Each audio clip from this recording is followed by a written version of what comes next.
Assalamualaikum warahmatullahi wabarakatuh. Bismillahirrahmanirrahim. Nahmaduka ya ghafuru ya syakuru. Mashalli wa sallim barik ala sayyidina maulana Muhammadin wa ala alihi wa sahbihi asma'in nama ba'du. Nafsu itu benar-benar dilatih. Maka masyhur dalam cerita ada orang perang sama Ali radhiyallahu anhu. Ketika perang ini sangat semangat. Tapi ketika orang itu meludahi dan Sayyidina Ali ini tersinggung karena diludahi, Sayyidina Ali langsung angkat tangan. Sudah, perangnya nggak usah diteruskan. Karena saya marah sama kamu sekarang demi nafsu, karena kamu meludahi saya. Padahal saya tadi motifnya demi Allah dan Rasul. Jadi sangat tipis bedanya kita emosi karena diri kita dan emosi karena Allah dan Rasul. Sehingga ketika diludahin ini terus beliau mikir, jangan-jangan perang saya karena saya diludahi. Nah, yang hilang dari peradaban modern adalah Allah itu tidak begitu hadir di hati kita. Saya sering cerita di mana-mana, teks hadis itu sebenarnya berbunyi gini, ini hadis sahih. Mangka na yu'minu billahi wal yaumil akhir fal yukrim jarohu. Ada yang fal yukrim jarohu doifahu, ada yang fal yakul khairan aw yasmut.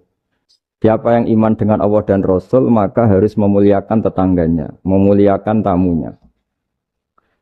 Dulu itu ada seorang ulama dipanggil anak muda, dibully dari sekarang. Wahai kiai, datang ke rumah saya. Datang kiai itu. Setelah sampai ke rumah orang itu, silakan kiai kembali ke rumahnya. Saya tidak butuh kiai. Kiai itu dengan riang kembali. Setelah di rumah dipanggil lagi. Pak Yai, silakan datang ke rumah saya. Datang lagi. Ya senyum-senyum kiainya santai. Wah, nggak jadi butuh Pak Yai, silakan kembali lagi. Sampai 3 kali. Oh, itu kalau rektor digitukan marah itu. Dosen marah. Kiainya santai. Santai, senyum-senyum, rileks. Ketika ditanya, kenapa Pak Yai tidak tersinggung? Jawabannya unik. Anak muda, saya ini senang sekali nuruti perintah Allah, disuruh menghormati tetangga. Sehingga ketika Anda manggil, ya saya datang. Ketika Anda nyuruh pulang, ya saya pulang. Saya senang sekali nyenangkan tonggo. Dan itu perintah Allah, jadi tidak ada hubungannya dengan kamu. Wah, pemudanya nangis minta dimaafin. Kalau kita kan enggak, kita ini dosen, kiai, mungkin kita doktor, mungkin kita profesor. Tapi kita ini sering didikte oleh orang bodoh. Kalau orang bodoh itu jengkel, lo kita ya jengkel. Lo kamu jengkel, dijengkelkan orang bodoh itu namanya terdikte. Itu bodoh apa pinter? Oh, itu tidak pinter sama sekali. Kalau betul-betul kamu pinter, hanya bisa didikte oleh Allah Subhanahu wa ta'ala. Jadi antara hukum Allah apa? Wa ahsin man asa'a ilaika. Berbuatlah baik sama orang yang berbuat buruk sama Anda. Itu dikteannya Allah. Kalau dikteannya orang-orang bodoh, kayak dimangkel ben mangkel. Terus kamu mangkel. Itu bodoh apa pinter? Nah, problem kita kekinian adalah wong pinter, wong bodoh. Itu bodoh-bodoh bisa didikte oleh sekelilingnya. Terus karuan wataknya perempuan seperti itu, wataknya anak-anak seperti itu. Kita didikte. Anak-anak jengkelin kita mangkel. Berarti kita didikte oleh orang bodoh. Makanya agama itu unik. Kadang ngendikan wa ahsin man asa'a ilaika. Kadang wasil man qata'aka. Sambunglah orang yang memutus kamu. Karena dengan demikian kita hanya didikte oleh Allah Subhanahu wa ta'ala. Bukan didikte oleh hukum sosial. Cara Jawane nak ngapiki tangga sing apik akeh tunggale. Berbuat baik sama yang berbuat baik pada kita itu mbok orang fasik ya seperti itu, maling ya seperti itu, sama. Tapi kalau berbuat baik sama orang yang berbuat jelek sama kamu itu baru luar biasa. Dan memang teksnya hadis wa ahsin man asa'a ilaika. Berbuat baiklah sama orang berbuat buruk sama kamu. Jadi enggak boleh orang didikte. Makanya ngaji di sini diantaranya saya akan cerita dalam sebuah hadis sahih. Dalam hadis hasan yang diriwayatkan Imam Tirmidzi ada kalimat dari Rasulullah SAW. Dawe Nabi, la takunu imma'atan, taquluna in ahsanan nasu ahsanna, wa in zolamu zolamna. Walakin watti'u anfusakum in ahsanan nasu antuhsinu, wa in asa'u Allah tazlimu. Kamu jangan jadi orang yang mudah diombang-ambingkan oleh orang sekeliling kamu. Yaitu kamu mengatakan, jika orang baik ke saya akan baik, jika orang buruk ke saya juga akan membalas buruk. Itu namanya Anda didikte. Tapi berkomitmenlah kamu akan berbuat baik meskipun orang lain berbuat buruk. Nah sekarang logika sosialnya begini. Kalau di Indonesia itu ada 1000 kiai, ada 1000 profesor yang ingin membenahi Indonesia. Rata-rata orang awam itu semau gue. Terus mereka mendikte kita. Perilakunya enggak simpatik, perilakunya jengkelin. Terus 1000 profesor ini ikut jengkel. Itu kira-kira jadi solusi apa goblok bareng? Sama 1000 kiai ini ikut jengkel. Ini jadi solusi apa goblok bareng? Goblok bareng. Nah problem sekarang kita ini biasa didikte orang bodoh. Nah makanya ciri khas orang muslim itu kata Nabi mangkana yu'minu billahi wal yaumil akhir. Jadi baik tetangga karena perintahnya Allah dan Rasul. Pentingnya apa? Bedanya karena berbuat baik ini perintahnya Allah, mbok tonggo apik lah kita tetap apik karena perintahnya Allah dan Rasul. Begitu juga dengan hubungan dengan istri, dengan anak. Mbok bojomu lagi cerewet lah ya tetap apik. Karena dengan cara itu kita hanya tunduk kepada Allah dan Rasul. Tapi kalau kamu istri saya kalau baik ya saya baik, kalau enggak ya enggak. Berarti Anda didikte oleh perilakunya dia. Itu latihan, ya kalau dalam bahasa pondok, latihan jadi wali itu yang paling berat. Nabi itu kalau sama orang munafik itu sabarnya Masya Allah. Padahal Nabi berso kalau orang itu orang munafik. Karena dengan cara seperti itu, bahwa kebaikan Nabi pada seseorang itu atas perintahnya Allah dan Rasul, bukan atas nama servis. Kalau Nabi hanya baik kepada Abu Bakar, itu mungkin orang bilang, wis adune wong Abu Bakar baik sama Nabi. Tapi kalau Nabi baik sama orang munafik, Abdullah bin Ubay bin Salul, itu kalau enggak perintahnya Allah dan Rasul itu enggak bisa. Nah ini cobalah berlatih seperti itu, sehingga kita tidak mudah didikte. Ya saya ulang lagi, enggak mudah apa? Didikte. Ini ngaji itu harus objektif. Objektif itu jujur. Jadi bisa saja korbannya ayah saya, bisa rektornya, bisa semuanya. Tapi korban dengan makna yang bagus. Karena di antara saran Al-Quran, Allah ngendikan kalau belajar atau mencari nasihat atau mencari kebaikan apa saja itu diistilahkan walau ala anfusikum awil walidaini wal aqrabin, meskipun ketentuan itu merugikan kamu. Jadi ketentuan apapun yang merugikan kita harus tetap kaji meskipun itu tidak menguntungkan kita. Karena banyak problem, mulai dulu sebenarnya problem itu orang yang wakam da'in yadda'i annahu da'a ilallah tapi hakikatnya yad'u ila nafsi. Jadi banyak da'i yang mengklaim dirinya mengajak ke Allah dan Rasul tapi sebetulnya hakikatnya mengajak ke kelompoknya sendiri. Saya ini termasuk kiai yang masih orisinil. Artinya orisinil gini, suatu saat atau kapan saja saya kok sudah tidak laku jadi kiai, asal Islam jalan tetap senang. Karena nggak penting yang populer saya apa enggak itu tidak penting. Yang penting agama ini tetap jalan. Sama negara ini harus jalan siapapun presidennya. Ya ini penting saya utarakan karena perbedaan antara nafsu dan komitmen beragama itu tipis sekali. Sehingga dulu pernah ada cerita ini bukti keadilan Rasulullah SAW. Nah suatu saat Nabi itu ngaji, yang ngaji seperti ini. Terus ada pemuda dengan cueknya ngelewati masjid yang sedang dipakai Nabi ngaji. Singkat cerita semuanya ngomel ya, bergumam. Celaka betul pemuda itu, ada Nabi ngaji kok tidak ikut ya. Tapi Nabi secara besar hati ngendikan, ini ada di beberapa kitab di Fadhailul Kasbi, keutamaan kerja. Kata Nabi, pemuda itu mau mencangkul di lahannya. Jika dia mencari nafkah untuk keluarganya, untuk kebaikannya, maka itu bagian dari ajaranku. Jadi Nabi berbesar hati bahwa kerja seperti itu bagian dari ajarannya. Jadi tidak harus datang ke majelis ngaji. Dan bisa saja yang sedang hadir itu ya, orang yang hindari istrinya minta belanja dari ngaji terus benar dituntut belanja kan gitu. Mungkin anak-anak UMM yang kesini daripada tengok-tengok yang Malang bosan jalan-jalan ke Rembang. Jadi nggak mesti benar juga niatnya gitu. Nah kemudian yang perlu dicatat, kenapa kita menjadi enjoy dengan Islam?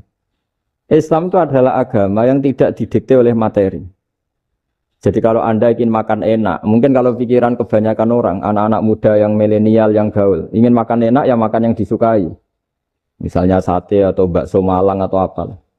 Kalau orang-orang yang jadi wali nggak gitu cara berpikir. Ini yang masih orisinil. Ditanya, ini dunia baru kesulitan makanan, baru resesi. Cara makan enak gimana? Jawabannya lucu. Ya gampang, idamuhu alju. Idam itu lauk. Kalau kamu ingin makan lauknya paling enak apa? Alju. Kamu harus lapar banget. Sampai kalau puasa itu melihat tempe itu wah luar biasa. Tapi kalau kamu nggak puasa, air putih itu nggak menantang. Tapi kalau puasa, tempe, air putih itu menarik dan Anda tetap lahap. Apa? Karena lauk terbaik adalah alju, yaitu lapar. Lah tapi kita ini enggak, kita ini kayak orang bodoh. Kayak orang bodoh tadi, profesornya makan nyaman ya kalau sesuai selera. Nah itu kan sama dengan anak-anak ABG. Anak ABG itu makan lahap ya kalau yang disukai. Lalu bedanya apa ABG sama profesor? Kalau cara berpikir masih sama kan itu.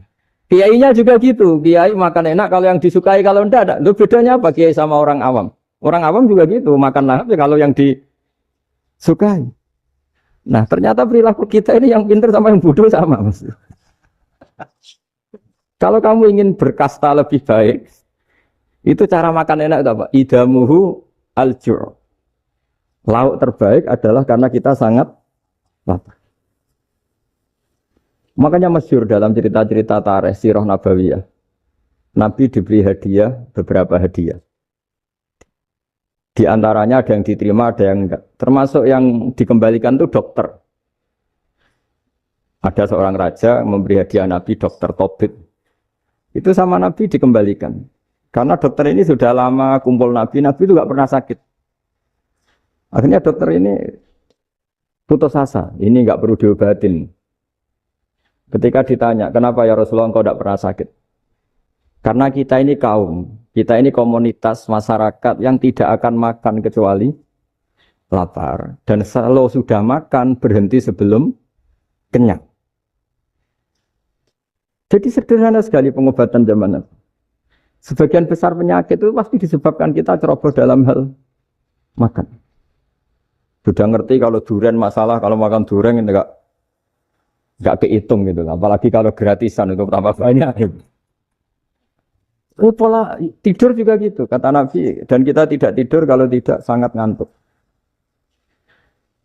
Nah, itu namanya orang-orang soleh yang sudah ada didikte materi. Kalau yang didikte materi kan bisa tidur nyenyak kalau kasurnya enak, AC gini-gini. Sebenarnya enggak, tidur enak itu ya kalau sangat ngantuk. Mbok di gudang, mbok di bis, kalau sangat ngantuk ya semuanya ya enak. Sama, mbok lapar, mbok hanya tempe, tapi kalau sangat lapar itu ya enak. Nah ini ilmu yang mulai hilang, ilmu-ilmu yang mulai hilang. Nah ini pentingnya ngaji ya. Jadi akhirnya ulama-ulama Indonesia itu dipakai rujukan. Jadi mulai Mbah Hasyim, Mbah Ahmad Dahlan sampai era buyut-buyut itu masih orang alim. Lama-lama yang di Indonesia ini orang-orang yang bodoh. Sehingga orang Jawa kalau ke sana dibully, ya Jawa tak kulul khaya. Orang Jawa itu penggaweannya itu makan ular. Karena belut itu kalau di kamus itu persis ular. Dulu itu kan kamus tidak full color. Gara-gara gak full color, gambar belut sama ular itu sama. Belut itu belut sama ular kalau gak full color gambarnya sama apa enggak? Sama. Terus orang Jawa itu kan masih banyak yang makan bajing tupai. Bajing kalau digambar tidak full color sama dengan tikus. Gambar yang tidak warna. Hitam putih. Sehingga kita ini dibully pemakan tikus dan pemakan ular. Karena belut itu persis ular kalau digambar yang tidak full color. Sampai datang Syekhona Khalil, datang ulama. Ngarang kitab ya judulnya Al-Belut. Karena enggak terima bangsanya dinyek makan apa? Ular. Karang. Wal belut hayawanun bakhriyun terus ya isu fi kadza wa kadza. Itu beda dengan al hayyah. Itu diterangkan. Mulai bisa nerima. Terus sistem hotel juga gitu. Sampai tanyakan dalam sejarah dulu orang Sedayu ada namanya Syekh Mukhtar. Syekh Mukhtar bukan bikin rumah besar yang siapapun orang Indonesia haji itu nempat di sana. Nah ini yang menginspirasi akhirnya ada hotel. Dulu Syekh Mukhtar hanya menyediakan untuk hujat-hujat Indonesia. Lama-lama jadi hotel. cara ibadah juga gitu. Kita ini kan, saya ini punya bapak kiai, mbah kiai, punya guru yang sangat alim, ya, seorang kiai Memun. Itu dulu kita pengkaji ilmu, itu tidak pernah tahu bedanya NU dan Muhammadiyah. Karena dulu Mbah Darwis itu, Kiai Dahlan itu, dulu ngajinya bersama Mbah Hasim ketika di Indonesia yang ngaji Mbah Soleh Darat. Mbah Soleh Darat itu dulu ngajinya sama buyut saya ke-6, namanya Mbah Soleh Asnawi di Kudus. Mbah Soleh Darat itu dulu alim-alimnya orang Jawa ya Mbah Soleh Darat, Soleh bin Umar. Tempatnya di Semarang, tapi beliau itu sebenarnya orang Jepara yang dekat Kudus. Setelah di Mekah, Mbah Hasyim ini mondoknya, mulazimnya ke Syekh Mahfud Termas. Tapi sesekali ke Syekh Khotib Minangkabau. Nah yang Mbah Ahmad Dahlan lebih sering ke Syekh Khotib Minangkabau, sesekali ke Mbah Mahfud. Singkat cerita, karena Syekh Khotib Minangkabau sudah modern, terlibat organisasi dunia. Pas itu beliau pengagum Muhammad Abduh, pengagum Rasid Ridho. Sehingga bawaannya Mbah Dahlan itu lebih pergerakan, karena beliau lebih ngidolakan Syekh Khotib. Nah, Syekh Khotib sendiri sebenarnya orang Minangkabau. Jadi beliau namanya Muhammad saja sebetulnya. Jadi menantunya orang Arab. Oh itu dicibir mertuanya ini karena punya mantu orang Jawa, orang ndak Arab.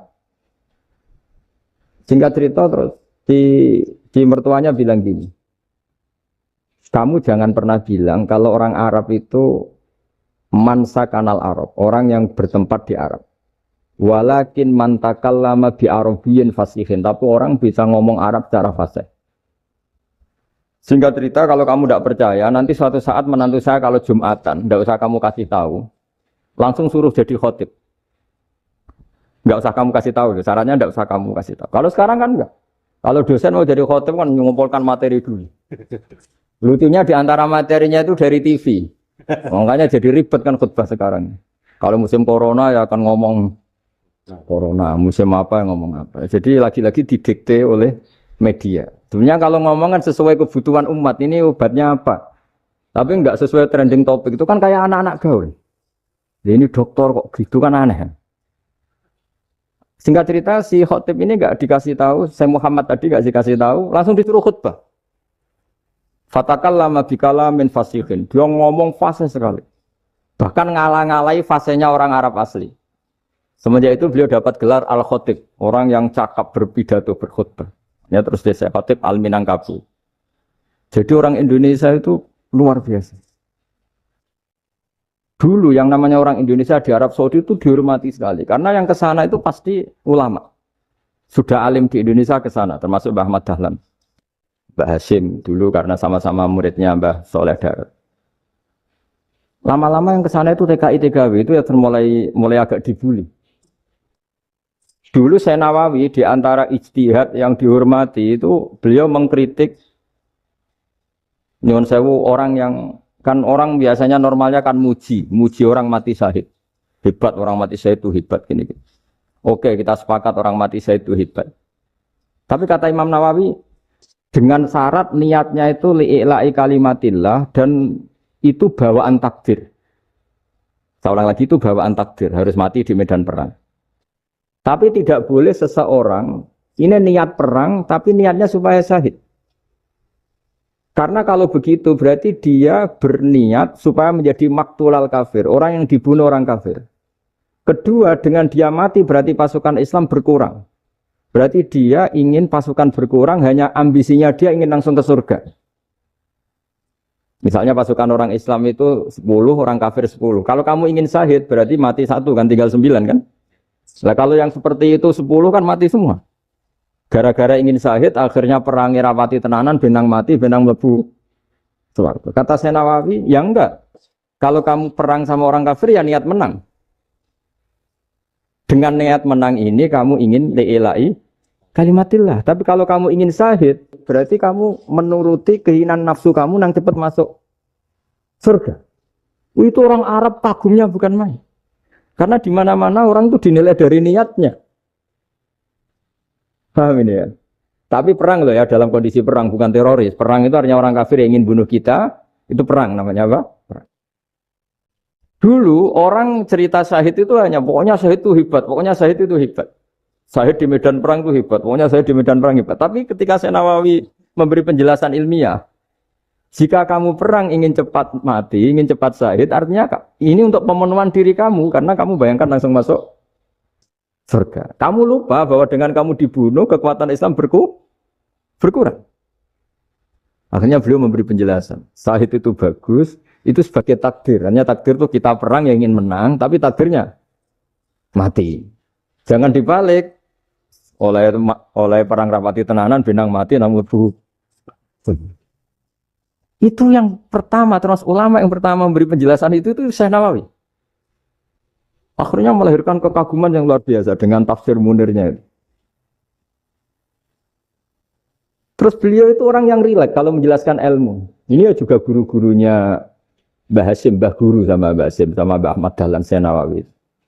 Jadi dulu yang alim di Arab itu ada Syekh Nawawi, ada Syekh Khotib Minangkabau, ada Syekh Bakir Jogja, ada Syekh Mahfud Termas. Itu orang Indonesia banyak sekali yang alim. Bahkan di antaranya yang dikagumi Al-Azhar itu juga orang Indonesia, nama Syekh Abdul Manan, itu mbahnya Syekh Mahfud Termas. Itu pertama ada duta besar Indonesia di Mesir, itu termasuk barokahnya Mbak Abdul Manan tadi, itu juga orang Indonesia. Jadi pemahaman ulama Indonesia itu khas, termasuk ketika memaknai apa? Syahid. Ketika memaknai apa? Syahid. Itu unik. Ketika Syekh Nawawi diuji dulu itu yang namanya ulama diuji dulu oleh 100 ulama. Jadi dulu ya ada kompetisi. Imam Bukhari diakui jadi ahli hadis itu diuji oleh mi'atu muhaddisin, 100 orang ahli hadis. Sanad dibolak-balik, matanya dibolak-balik, tapi beliau tetap bisa mengembalikan proporsi sanad itu. Syekh Nawawi pernah diuji gini. Ayul afdol al ulama awis salatin. Keren mana ulama sama raja atau sama orang-orang kaya, sama penguasa? Ya keren ulama. Dibully sama orang. Tapi setahu saya banyak ulama yang antri di rumahnya raja. Tapi saya tidak tahu melihat raja antri di rumahnya ulama. Kan kebanyakan kan mungkin ustadz atau kiai yang antri ngajukan proposal kan. Kan enggak. Nah kalau raja kan enggak pati itu. Malah enggak usah antri. Kiainya sudah nyambut sebelum datang. Jawabannya lucu Syekh Nawawi itu. Dan yang tanya itu langsung diem. Ya karena ulama itu tahu fungsinya uang. Sehingga cara nyari sampai seperti itu. Sementara raja-raja itu tidak tahu fungsinya ilmu, makanya tidak pernah sowan ulama. Sehingga, jadi ya dianggap enteng saja. Ulama kan tahu fungsinya uang, tahu untuk pondok, tahu masjid. Sementara raja tidak tahu fungsinya ilmu. Jadi itu khas Jawa ya, khas Jawa, khas Indonesia. Apa-apa yang menurut orang banyak dengan tanda kutip itu buruk atau baik, itu orang Jawa menafsirkan tuh gampang saja. Sehingga semenjak itu Jawa itu dipandang betul. Saya punya kitab namanya Qadhayal Haji wal Umrah. Itu terbitan Hayatul Ulya Arab Saudi, milik Wahabi. Itu diantara fatwa yang dipakai untuk solusi muskilatul haji, problem-problem haji kekinian. Itu fatwanya syekh-syekh yang dari Indonesia. Termasuk Syekh Khotib Minangkabau, Syekh Nawawi Banten, Syekh Bakir Nur Jogja. Misalnya begini, dalam fatwa-fatwa yang menyulitkan kita ya, sampai sekarang jadi perdebatan. Ketika Safa dan Marwah itu dengan batas tertentu, saya ulang lagi dengan batas tertentu. Mau tidak mau atas nama kebutuhan, itu kan butuh perluasan. Karena kalau naik turun itu mudah disepakati ulama. Jadi misalnya gini ya, saya punya tanah seluas ini. Pasti orang akan mengatakan sampai bawah ya tanah saya, sampai atas tanah saya. Itu mujma' alaih, itu disepakati. Sehingga Nabi ngendikan al-Ka'bah min tuhumil ardi ilas sama Ka'batun. Ka'bah sampai ujung bumi, sampai ke aras semuanya Ka'bah. Sehingga tidak ada perdebatan ulama ketika Masjid Haram ditingkat, kemudian yang di atas sholat. Tetap dia menghadap Ka'bah. Tidak harus diluk melihat di bawah, enggak. Karena Ka'bah sampai langit. Sama, tanah Anda kamu tingkat sampai 10, enggak ada tetangga protes. Karena bawah sampai atas tanah Anda. Tapi kalau diperluas, tanah Anda kamu luaskan setengah meter saja atau 3 cm saja, iso geger mbek tonggo. Karena di mana-mana batas itu ya tadi. Kalau atas bawah miliknya, kalau samping enggak. Pertanyaannya, perluasan Mina itu ke samping. Perluasannya Matof yang Mas'a itu juga ke samping. Geger kan ulama dunia. Bagaimana hukumnya Mina jadid? Mina yang diperbarui atau Mina yang diperluas. Itu diantara rujukan baik yang membolehkan maupun yang menentang. Itu ya Syekh Indonesia. Itu orisinal tuh. Saya punya kitab orisinal terbitan Hayatul Ulya, kira-kira ya kemenaknya Arab Saudi kalau di Indonesia itu. Itu yang dirujuk Dawei Syekh Nawawi, Dawei Syekh Khotib Minangkabau. Karena apa? Ada logika khas Jawa. Misalnya begini. Meskipun saya tidak perlu fatwa Mina jadid sah apa enggak, memang jadi perkhilafan ulama. Misalnya kampung ini dinamai Mina. Pertanyaannya gini. Tanah yang di samping ini bisa milik Anda apa enggak? Ya bisa Gus kalau dibeli atau dihibahkan. Berarti tanah di samping Anda menjadi milik Anda karena ada proses pengambil alian lewat beli maupun hibah. Nah masalahnya ini negara itu berhak menganeksasi atau memasukkan ini sebagai Mina. Itu ulama Jawa kalau ditanya, alasannya apa? Fa'innal muttasila bisya' hukmu dzalika syai'. Karena yang gantet, yang mutasil itu bisa dihukumi seperti sesuatu itu. Jadi kalau ini Mina, ya yang gantet Mina ini ya bisa dikatakan Mina. Beda dengan membuat Mina, Malang Mina, wah itu tidak bisa, tidak mutasil kan. Itu enteng sekali ulama Jawa. Satu ya tentu karena kebutuhan, tapi asal masih al-muttasilu bihi, yang masih tanah yang masih mutasil. Nah ketika perluasan mas'ah antara sofa dan marwah kan misalnya ini batas luasnya sofa, ini batas luasnya marwah. Lalu atas nama kebutuhan, sofa marwah itu sampai sini.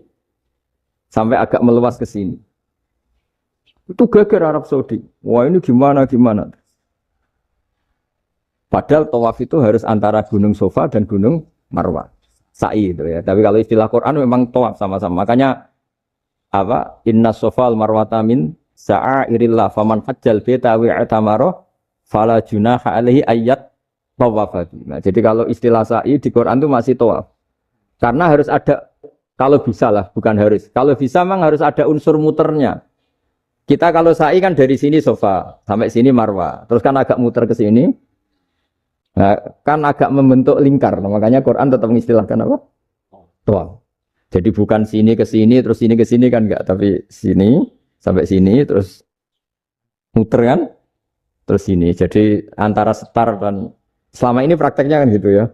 Sofa ngambil sini, terus ke sini, terus agak muter. Nah, karena ada unsur agak muter ini terus orang menyebut apa? Tawaf. Tapi itu bukan syarat sah, ini cerita ideal. Saya ulang lagi ya.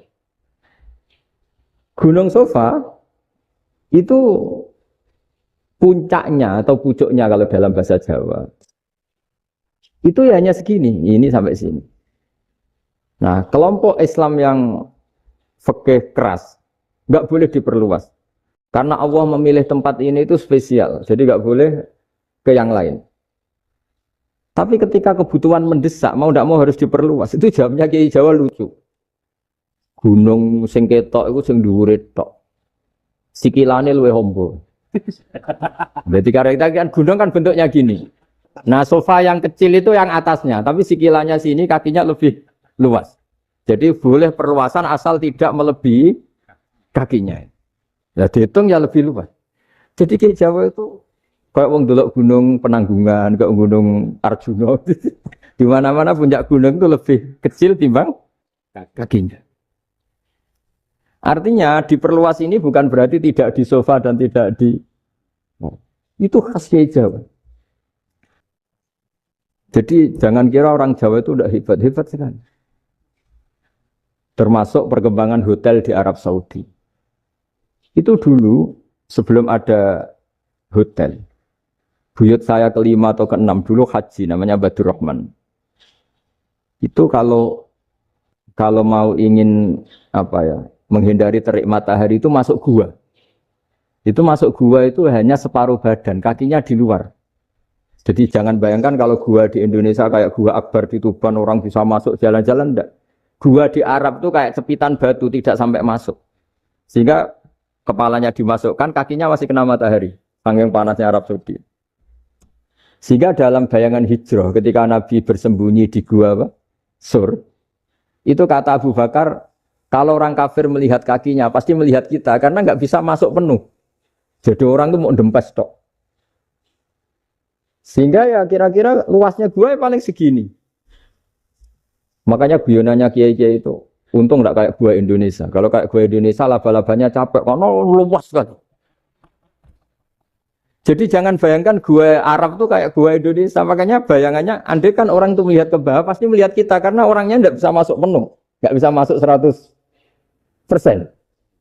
Ya kayak cepitan batu lah mirip. Itu kan mirip Gunung Uhud. Gunung Uhud, kata Rasulullah, nanti kalau kamu perang, itu di atas, menang atau kalah di atas. Musuh biar di bawah. Dengan di atas kamu bisa mana?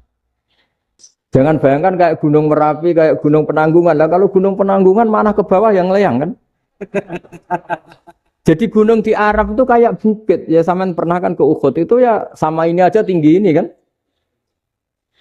Nah ini yang mulai ada mis. Makanya nerjemah itu susah di Indonesia. Karena jabal itu udah harus tinggi. Kalau tinggi nggak bisa mana dari atas ke bawah kan nggak ngefek kan? Sampean kalau ke Uhud gunungnya pendek sekali sehingga yang mana dari atas ke bawah ya kalau kena musuh ya celaka karena memang dekat. Ya kalau gunung Indonesia mana dari atas ke bawah yang layang nggak ngefek. Nah itu susahnya nerjemah bahasa Arab ke kita. Jadi apa ya? Transkrip itu nggak gampang karena ada pengertian yang beda. Kita kalau bilang gunung itu tinggi sekali. Sampai banyak mahasiswa tersesat ya saking tingginya. Kalau orang naik Uhud gak akan tersesat, wong ketok dari bawah itu. Nggak mau saya mau cerita. Kata Mbah Mun sering cerita.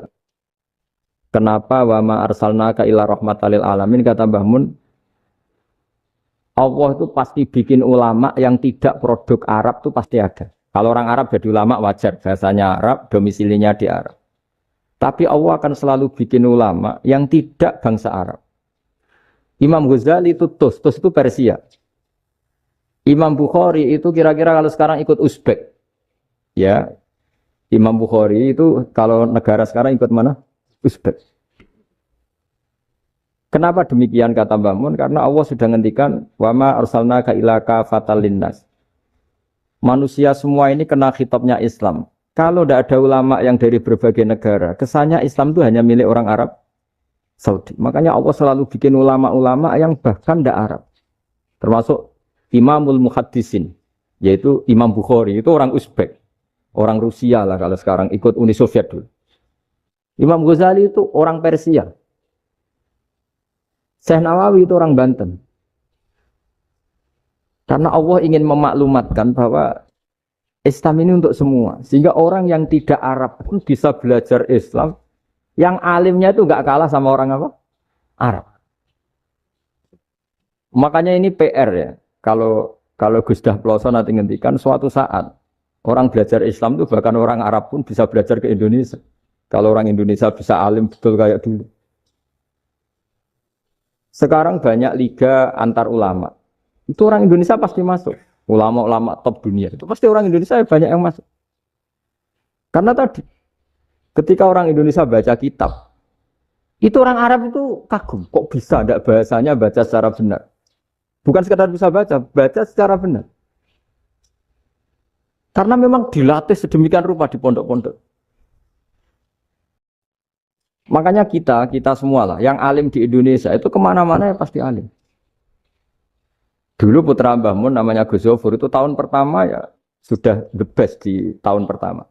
Kalau tahun pertama the best-nya ilmunya bawaan dari sarang, dari keluarganya. Gus Najim mondok di Said Muhammad tahun pertama sudah dipuji sebagai yang teralim karena ya sanggup. Kalau dipujinya tahun ketiga, tahun keempat kan mungkin dapat dari sana. Ini tahun pertama. Saya ulang lagi tahun. Karena pengajaran di Indonesia itu luar biasa di pondok-pondok. Makanya kalau dalam anekdot pondok itu cerita-cerita lucu itu. Ada orang Jakarta ngaji, setelah di kelas itu pelengahan terus melihat jendela, lihat pintu terus lama-lama gurunya marah. Kamu diajarin kok ndak punya sopan, melihat pintu terus gak memperhatikan guru. Anak Betawinya jamnya lucu. Habis Pak Guru bohong. Kenapa ya? Pak Guru bilang Ja'a Zaidun, Zaid datang. Tak lihat gak ada yang datang. Setelah itu contoh nasab kan ro'a itu Zaidan. Saya melihat Zaid, saya gak melihat Zaid. Contoh ketiga yang jar kan maror tuh Zaidin. Saya berjalan ketemu Zaid. Pak Guru diam di situ gak jalan-jalan. Jadi saking detailnya Indonesia dia cari. Kalau rofa Ja'a Zaidun. Kalau nasab ro'a itu Zaidan. Kalau jar maror tuh Zaidin. Nah si murid Betawi ini karena pertama sekolah, ngiranya gurunya itu cerita, Zaid datang. Makanya dia lihat pintu terus, mana katanya datang kok enggak datang-datang. Nah dengan latihan seperti itu, kemungkinan orang Indonesia salah itu kecil karena memang dilatih betul. Saya ulang lagi karena memang dilatih betul. Sehingga ketika orang Indonesia ini yang cerita seorang wartawan. Ini kisah nyata. Kali ini tidak anekdot, kisah nyata. Ada wartawan internasional ngeliput Ramlah. Ramlah itu di Gaza, di Palestina. Wartawan Indonesia ini hanya bisa bahasa Inggris. Dijak ngomong bahasa Arab. Terus dia bilang saya tidak bisa. Saya tidak bisa. Saya bisanya ngomong Inggris. Tapi apa yang terjadi setelah sholat? Si Indonesia ini jadi imam pakai sholat jariyah lagi. Baca bismillah benar, bismillahi jar karena mudhof ilaih. Terus ketika iktidal ya benar, Rabbana lakal hamdu mil'us samawati wa mil'ul ardi benar. Ketika tahiyat ya benar, at-tahiyatul mubarakatuh sholawat. Sama orang Arab ini diagumi. Orang Arab kalau senang orang itu dicium. Kamu tawaduk, sebenarnya kamu itu ahli bahasa Arab. Karena orang Indonesia sekali sholat itu nggak ada yang salah. Meskipun benarnya karena hafalan, tapi bagi yang ahli nahwu itu hebat. Misalnya kita kalau ngapalkan kan bismillahi, bismi jar karena ba, Allahi jar karena mudhof ilaih, ar-rahmani jar karena sifat, ar-rahimi karena sifat. Alhamdu rofa karena mubtada, lillahi jar karena ada huruf jarli, robbi jar karena sifat. Sebetulnya enggak karena pinter, tapi karena hafalan. Tapi orang Indonesia hebatnya itu benar terus. Rabbana lakal hamdu. Ya kan, alhamdu rofa, terus mil'us samawati ya rofa karena sifat. Sehingga terus orang Indonesia kalau sholat di Timur Tengah itu dipuji. Karena makhrajnya ya benar, rofa nasabnya juga benar. Nah itu di negara lain tidak ada kayak Indonesia. Orang Cina itu sering bikin marah orang-orang Arab. Karena kalau dongo itu nggak fasih kayak orang Indonesia. Orang Indonesia kalau dongo ya Allahumma tohir qalbi. Orang Cina ini yang jadi guyon di Arab. Allahumma tahir qalbi. Itu kan bedanya jauh. Itu orang Arab pertama membiarin. Lama-lama kalbun entak gitu. Maksudnya asu-asumu gitu. Karena dia bilangnya qaf itu kaf. Jadi kalau Allahumma Allah tohir, kalau aturi nyucekno panjenengan kalbi ing asu ingsun kan. Tapi kalau qalbi itu ati ingsun, tapi kalau kalbi anjing ingsun. Bedanya qaf sama kaf. Karena Arabnya kalbun entak, asu-asumu, maksudnya kan.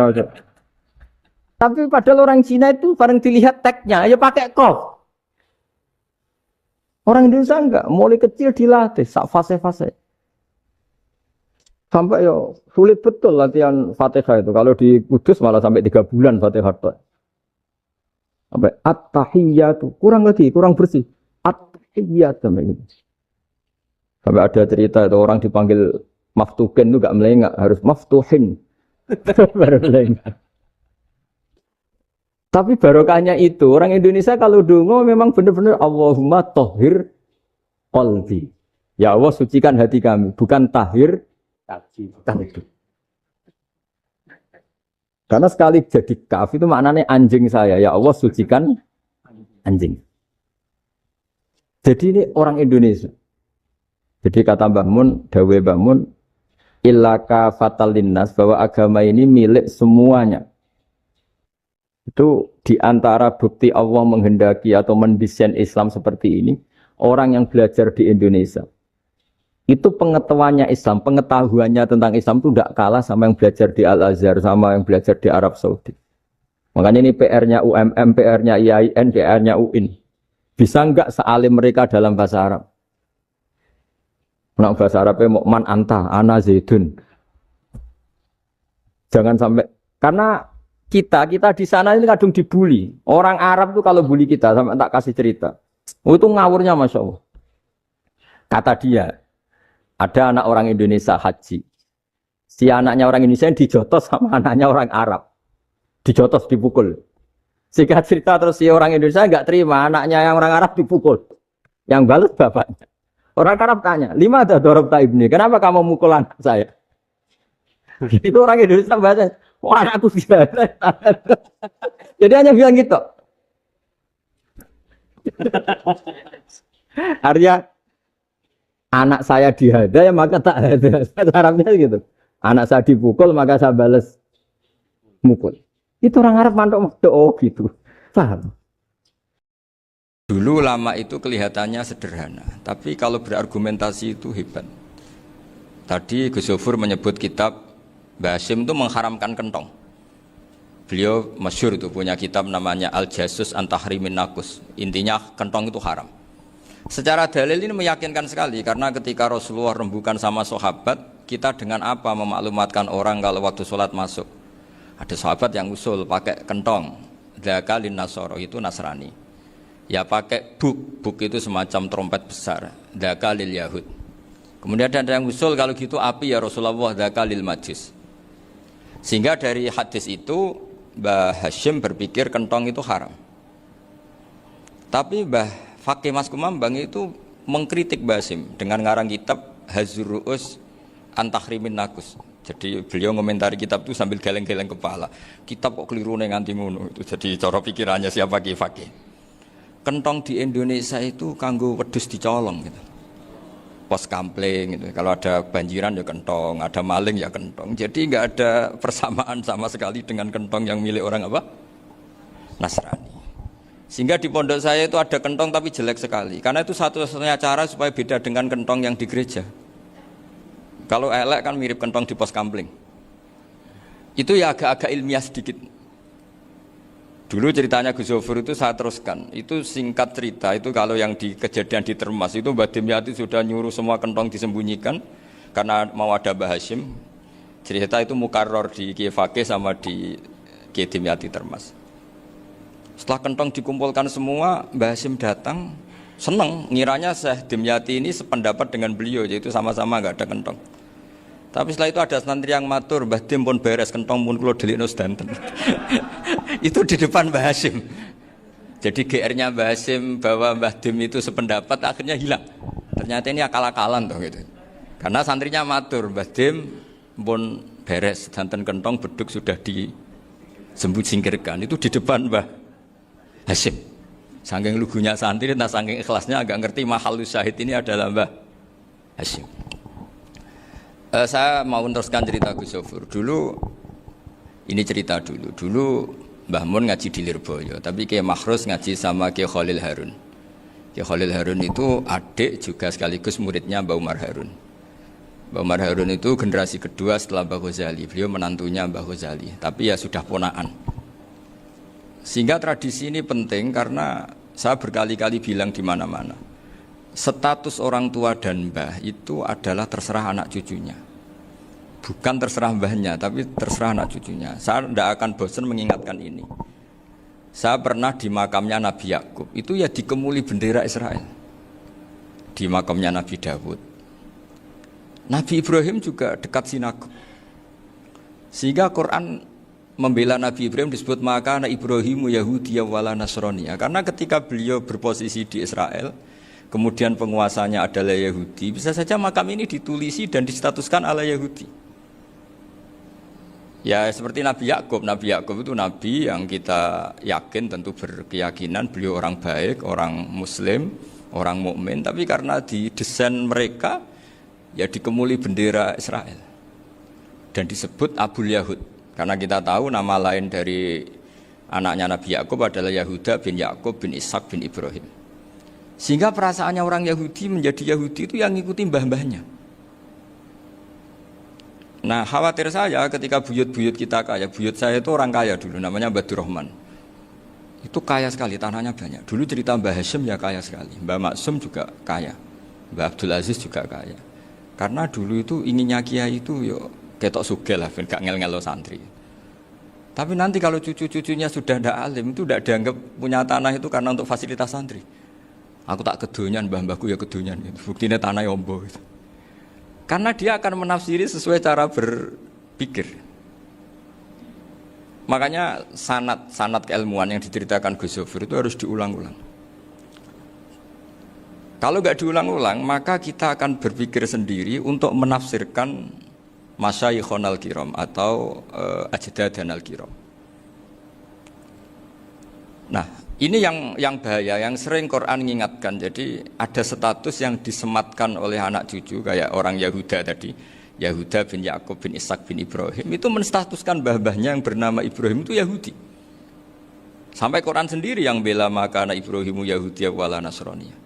Karena secara geografis sekarang Ibrahim di Israel dan otoritas itu juga milik mereka, sehingga mereka bisa masang-masang atribut yang menunjukkan kalau itu Yahudi.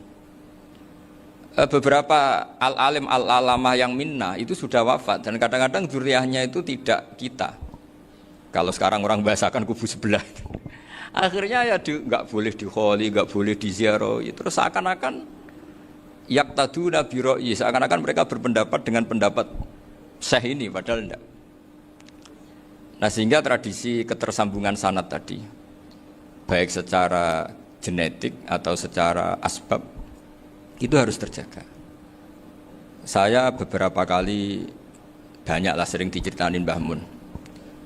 Dulu Mbah Munawir ini cerita ya, Mbah Munawir itu saking senenge kitab, ben santri ini iso ngaji kitab. Itu kalau ada alumni Lirboyo, alim disuruh baca muin di sini itu Mbah Munawir ikut.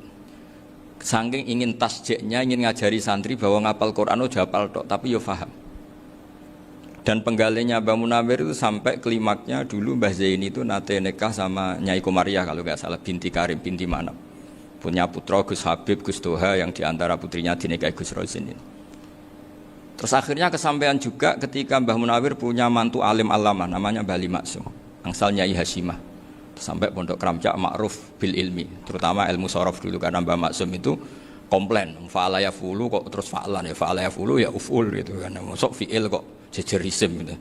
Jadi dulu kata Mbah Mun itu ada persaingan ilmu sorofnya Mbah Maksum Ali Kuaron sama Mbah Ali Maksum Jogja. Jadi wali antok, yang satu Maksum Ali Kuaron, yang satu Ali Maksum. Ya itu dulu saingan ngarang sorof. Nah ini yang menang siapa? Ya terserah duriannya. Kalau duriannya keren ya menang karena terserah yang kampanye. Saya bayangkan adekan Mbah Zubair tidak punya anak sealim Mbah Mun, mungkin halnya Mbah Zubair juga tidak sewow kalau punya putra Mbah Mun. Karena saya berkali-kali bilang kalau dalam syair Arab itu kama takarroma, kadang dilafatkan kama tasyarrofa bi Muhammadin adnanu. Orang berpikir Adnan itu siapa? Itu karena ada Nabi Muhammad SAW. Orang mencari-cari Mbah Mun itu mencari Mbah Zubair karena ada Mbah Mun. Orang mencari Mbah Dahlan karena ada Mbah Zubair. Wong kok alime ngono iku bapake sapa? Wong kok alime ngono iku putune sapa? Tapi kalau kita ini sudah ndak alim, ini orang sudah enggak tertarik nyari-nyari leluhurnya karena dianggap selesai. Jadi yang dengan tanda kutip yang menghabisi mbah-mbahnya itu ya mesti cucunya. Ini mbok ngamuk, mbok peringatan, tapi ini juga peringatan pada diri saya sendiri. Jadi sehingga zuriyah ini penting. Kenapa para nabi mesti donga zuriyatan thayyibah? Kenapa selalu berpikir tentang zuriyah? Wa ja'alaha kalimatam baqiyatan fi aqibi. Karena zuriyah ini yang nanti bisa menstatuskan leluhurnya. Seperti tadi cerita Mas Maftuh ini, tak puji betul, saya hari ini tidak ingin gojlok supaya kewalian saya tidak tergerus oleh kedoliman. Saya pernah diceritain Gus Zofur, juga sering baca buku tentang Mbah Maksum. Dulu Mbah Maksum kalau wasiat kembali ya gitu. Kamu harus NU dan harus mempertahankan NU, tapi tidak dengan cara membenci Muhammadiyah. Dulu Mbah Mun juga sering cerita, dulu Mbah Hashim itu ngaji Syekh Mahfud. Nah, Mbah Ahmad Dahlan dulu namanya Darwis sering ngaji sama Syekh Khotib Minangkabau. Zaman itu Syekh Khotib sudah modern, sudah ikut gerakan Abdu, gerakan Almanar. Sehingga bawaannya Mbah Ahmad Dahlan ini agak agresif. Yang Mbah Hashim karena hanya mulazim di Syekh Mahfud, hanya sesekali ngaji Syekh Khotib, beliau lebih seperti itu. Dan dua beliau ini sama-sama pernah ngaji Mbah Soleh Darat di Semarang, Mbah Hashim sama Mbah Ahmad Dahlan yang dulu namanya Darwis. Jadi ini masih min minuskatin wahidah mimam bain wahid. Sehingga kita tidak kaget ketika Mbah Ali Maksum mengomentari Muhammadiyah itu masih ahli sunnah wal jamaah. Makanya nanti terakhir saya baca kitabnya Mbah Ali dan sering saya pelajari.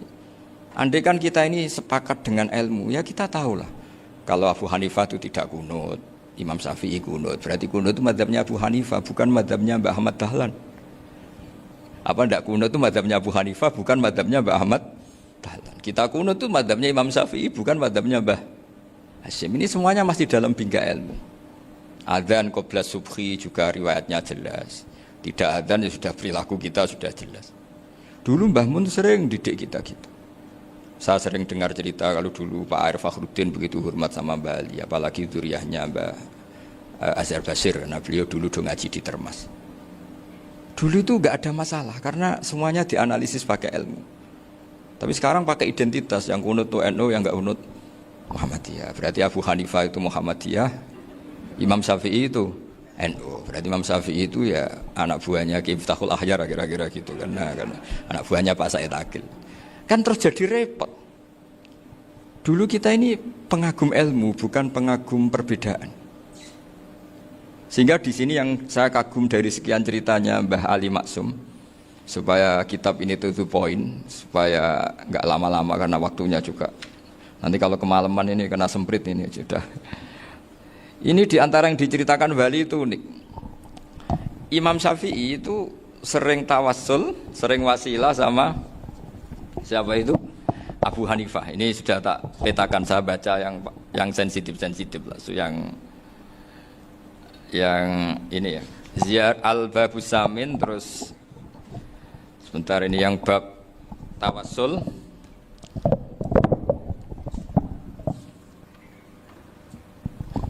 Ini di sini halaman 90, mungkin santri-santri kerap ya bisa ngecek lagi di kitab Hujjatul Ahli Sunnah.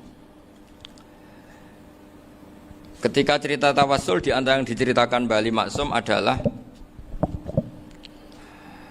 perilaku ya, bukan sekedar statement tapi apa?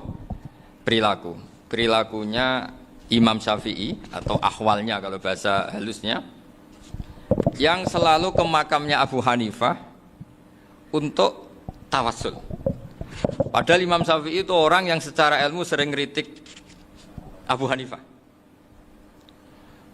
Jadi ini saya baca ini di halaman 100, jadi tawassul mulai halaman 9 berapa ini sampai halaman ini yang qala sami'tu Syafi'iyya yaqul inni la atabarraku bi Abi Hanifah wa aji'u ila qabri fi kulli yaumin zairan fa idza uridat li hajatun shallaitu rak'atain, halaman 100, waji'tu wa sa'altu wa ta'ala al hajat indahu fama taqudu anni hatta tuqda. Kanal Imam Syafi'i ayyama huwa bi Baghdad yatawassalu bil Imam Abi Hanifah yaji'u ila dorihi fayusallimu alaihi wa yatawassalu ila Allah bihi fi qada'i hajati. Terus wa yatawassalu Imam Ahmad bi Imamina Syafi'i. Jadi di antara yang diceritakan Mbah Ali Maksum itu betapa Imam Syafi'i yang terkenal sering mengkritik Abu Hanifah dalam tatanan fikih karena beliau tidak percaya ada istihsan. Abu Hanifah berpendapat adanya istihsan, dan kita tahu lah ikhtilafu Syafi'i wa Abu Hanifah itu besar sekali. Tapi beliau itu tahu Abu Hanifah itu orang yang sangat soleh. Abu Hanifah itu kalau ketemu sama orang yang utang beliau itu yang lari bukan yang utang Abu Hanifah, karena takut orangnya itu izin. Jadi kalau ketemu yang utang di jalan itu yang sembunyi itu Abu Hanifah. Kenapa engkau sembunyi? Ada yang utang saya lewat, nanti orangnya malu.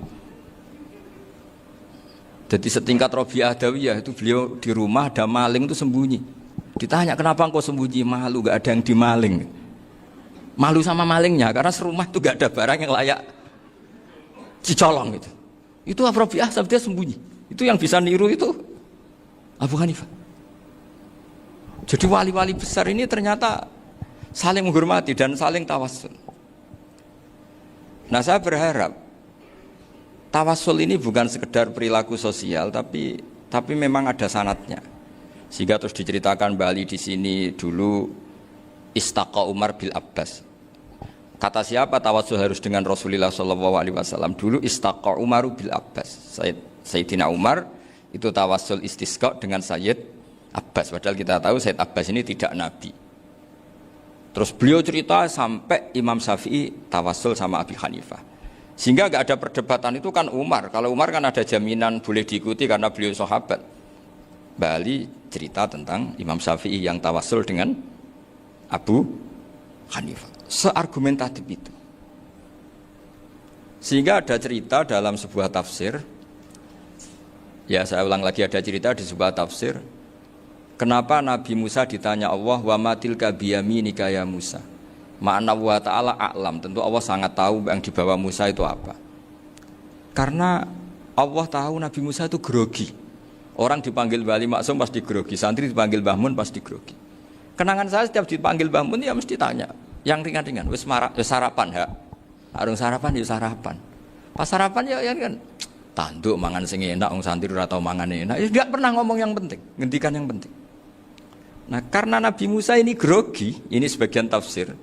Itu ditanya yang ringan, sahaja itu gawa apa? Karena pertanyaannya ringan, Nabi Musa juga ringan. Ya Nabi Musa itu sampai lali, itu pangeran, sing ya'lamu sirra wa akhfa. Diterangno. Niki tongkat Gusti. Gunane kathah Gusti tongkat iki. Qala ya asaya atawakkau 'alaiha wa ahusyu biha 'ala ghanami wa liya fiha ma'arifu ukhra. Oh, tongkat Gusti niki penting Gusti. Nggih nak. Nggih macam-macam lah Gusti. Atawakkau 'alaiha wa ahusyu biha 'ala ghanami kangge menghalokan. Masih terang terakhir dan yang lain-lain Gusti. Wa liya fiha ma'arifu ukhra. Sehingga akhirnya rileks. Karena Nabi Musa terus ngerti. Ternyata ketemu pangeran itu gak seserem yang saya bayangkan gitu. Pertanyaannya ringan. Itu ada ilmunya. Tapi cerita ini yang versi tafsir ini tidak yang seperti di Manaqibul Ghazali. Di beberapa kitab tentang Manaqibul Ghazali diceritakan di alam roh Nabi Muhammad sallallahu alaihi wasallam itu yubahi bi ummati, saking yubahinya sampai ngendikan ulama ummati ka anbiya'i Bani Israel. Ulama umatku itu pinternya atau statusnya itu mirip-mirip lah. Kaf itu ya mirip-mirip kayak ulamanya nabinya Bani Israel. Akhirnya Nabi Musa itu tersinggung sekali, bagaimana mungkin ulama disamakan dengan apa? Nabi. Sehebat-hebatnya ulama itu kan tidak akan yabluhu darajatan nubuwah atau yartaqi ila darajatin nubuwah. Itu akhirnya ya kalau kamu nggak percaya panggil. Yang dipanggil Imam Ghazali. Ya Nabi Muhammad juga gak mau kalah gitu. Kalau manggil ulama RT ya kalah keok gitu. Akhirnya Imam Ghazali datang, ditanya sama Musa, "Mas muka, nama kamu siapa?" Ana Muhammad bin Muhammad Al-Ghazali At-Tusi Asy-Syafi'i. Itu disebut panjang sih. Terus Nabi Musa guyu-guyu. Kamu ulama kok ngomong yang enggak penting, ditanya namanya kok penjelasannya sepanjang itu, dianggap itu satu kesalahan. Masa tanyanya nama kok ditanya jawabnya Muhammad bin Muhammad Al-Ghazali At-Tusi Asy-Syafi'i, kepanjangan itu. Ketika Nabi Musa agak mencibir, agak gimana itu, terus jadi Imam Ghazali, kalau ini masalah, lebih masalah jenengan. Apa itu? Yang tanya jenengan tuh Allah ya alamu sirra wa akhfa, dan Allah hanya tanya wa ma tilka biyaminika ya Musa. Harusnya jenengan jawab asoya titik, bukan kepanjangan. Atawakkau 'alaiha wa syubha itu kepanjangan. Allah tanya yang di bawah kamu itu apa? Yang di tangan kamu. Harusnya jawabnya hanya asoya. Tapi kenapa penjelasannya sepanjang itu? Sampai terakhir waliya fiha ma'arifu ukhra. Terus pinter tenan cek gitu. Terus Nabi Musa terus bilang, "Ya, pinter tenan aja gitu." Padahal kita tidak pernah GR seperti itu kan, kebetulan Imam Ghazali gitu. Kalau yang lain mungkin ya keok lah kira-kira gitu. Tapi ini cerita dalam khazanah keilmuan. Benar yang dikatakan Gus Zofur. Saya termasuk orang yang pernah mondok Lirboyo Pasanan. Jadi setelah saya disuruh nemani Gus Kamil, tahun berikutnya Gus jenengan disuruh. Pokoknya anakku mbok sak wulan lah kudu tahu mondok Lirboyo. Piye aku tahu ngaji Wa Karim. Terus yang disuruh mbaturi Gus Kamil itu saya. Jadi saya pernah 1 bulan tuh di Lirboyo. Karena saya ini santri beling ya, kontraknya pokoknya penting ziarah Wa Karim. Biasanya enggak pernah ngaji. Pokoknya gerbar ngisa. Ziarah ya sudah. ngaji subuh ingat saya sama Gus Imam. Itu dari 17 hari ingat saya ngaji 2 kali. Tapi kalau ziarah ke Mbah Karim sudah lupa jumlahnya karena memang kontraknya disuruh ziarah. Sampai seperti itu. Dan saking senengnya Mbah Mun sama Mbah Karim saya masih ingat. Ngamplopi salam template itu masih ingat untuk Gus Anwar, untuk Gus Imam, untuk Gus Kafabi, termasuk untuk Gus Maksum. Itu malam-malam saya dijak ngamplopin. Zaman itu saya masih ingat selawewu. Zaman itu kos 1 bulan itu 13.000. Jadi kira-kira kalau 25.000 itu untuk kos 2 bulan. Jadi saya krusnya itu pakai kos. Saya masih ingat Mondok Sarang itu kos 1 bulan 13.000. Berarti kira-kira 500.000 itu di amplopin sendiri sama Bang. Ini untuk Gus War, ini untuk Gus Imam, ini untuk Gus. Padahal Gus Imam ini mondoknya sudah di Mbah Mun. Itu Mbah Mun hormatnya sampai untuk jatah salam template. Nah yang ribet kebalikannya, kita pulang Gus Imam karena melihat Gus Kamil ini putrane Mbah Mun, Gus Kamil disangoni. Saya juga disangoni karena Gus Imam dulu ngaji juga sama Pak D saya, sama keluarga saya. Itu kata Gus Kamil setelah keluar, mau agak muni gua abal ya, boten berarti gua aku. Karena ini penting, ini kalau sampai dianggap tukar guling, ribet. Jadi ditakwil sendirilah, mau gak muni gua abal ya, boten yes berarti halal. Tapi sama Mbah Mun ya ditanya. Ditanyanya bukan apa karena untuk meneruskan tradisi bahwa kalau kiai ketemu itu ya saling memberi hadiah, saling itu sudah faqaddimu baina yadayna najwakum apa? Shadaqah. Sehingga ketika Kapya ini punya Bali Maksum alim alama, kemudian melahirkan murid-murid yang juga ibar kayak Mbah Warsun bisa ngarang apa? Kamus Al-Munawwir, Pak Bik juga punya karangan Kamus Al-Muasir. Saya itu punya semua. Karena ini adalah buah dari bahwa kita ini tidak kalah sama produk-produk yang di sana. Bahwa produk di kita ini sudah cukup untuk mengantarkan orang menjadi alim alama. Dulu Mbah Zubair ke Mekah ya sudah alim alama. Gus Zufur ke Al-Azhar sudah alim. Semua teman-teman kita ke Mekah itu sudah alim semua.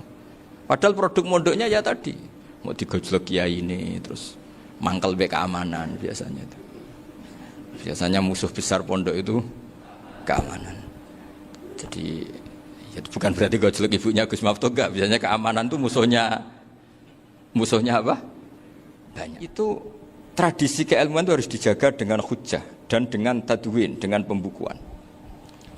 Saya punya sekian cerita ya, misalnya dulu kita mungkin iskal itu janggal. Kenapa sih orang Islam tukaran sama orang Islam itu? Sehingga di antara doa Nabi yang enggak dikabulkan Allah, enggak boleh dikabulkan sama Allah enggak boleh, bukan berarti enggak mustajab. Redaksinya famana aniha, memang enggak boleh. Redaksinya bukan falam yastajib lahu tapi famana aniha. Di Al-Marrah As-Salisa ini Nabi dilarang, yaitu melarang umat Islam itu jangan sampai tukaran sama umat Islam sendiri. Itu kata Allah, ya enggak bisa kata Allah kalau itu enggak saya kabulkan. Itu dulu guru-guru kita nyontohkan sederhana. Kira-kira kalau saya tukaran wek Gus Zofuru, Mbah Mun luwih ikhlas dibanding ditukari wong liya. Nak no kakak ditabuk adik, wong tua luwih ikhlas dibanding ditabuk tonggo. Barokahnya membaca kita lebih mentoleransi. Kalau ada Mbah Hashim dikritik Mbah Fakih Mas Kumambang, kita ikhlas itu. Tidak dikritik guru PAUD, itu kan. Atau dikritik orang-orang yang nggak bisa ngaji.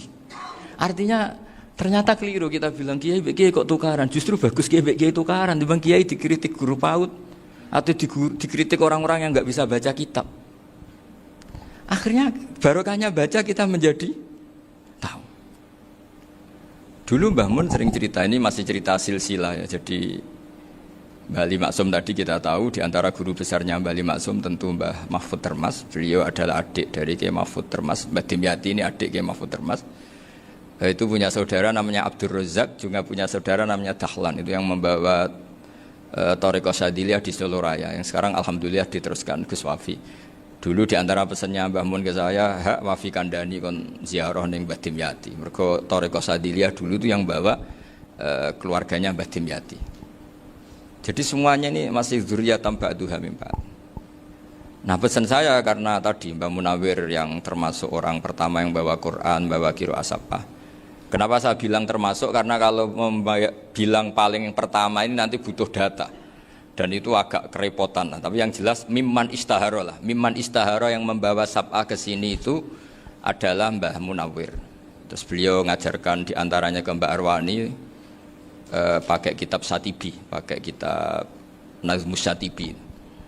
Terus Nazmu Syatibi itu diteruskan oleh Mbak Arwani, ditulis. Yang nulis dulu Mbak Dola Salam. Bapak saya itu murid Mbak Dola.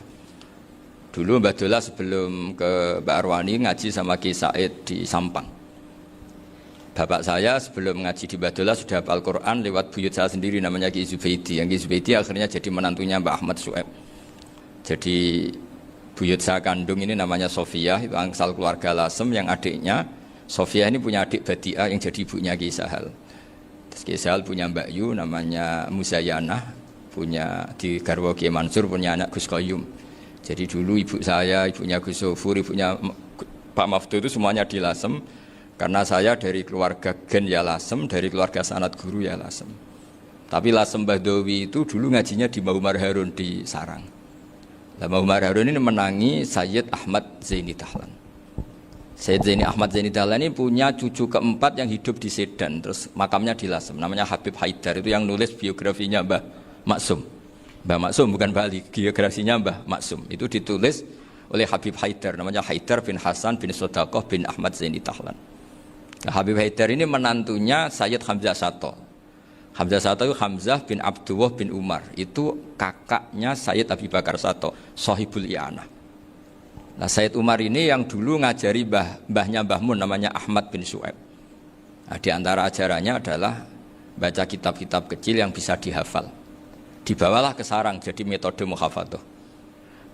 Tapi kemudian lama-lama oleh pondok itu jadi syarat kenaikan kelas. Dulu nggak ada muhafadzah untuk kenaikan kelas ya, supaya orang alim itu harus hafal. Lama-lama dipakai syarat untuk muhafadzah. Jadi semua ini sanad harus kita ingat supaya kita bisa menjaga tradisi.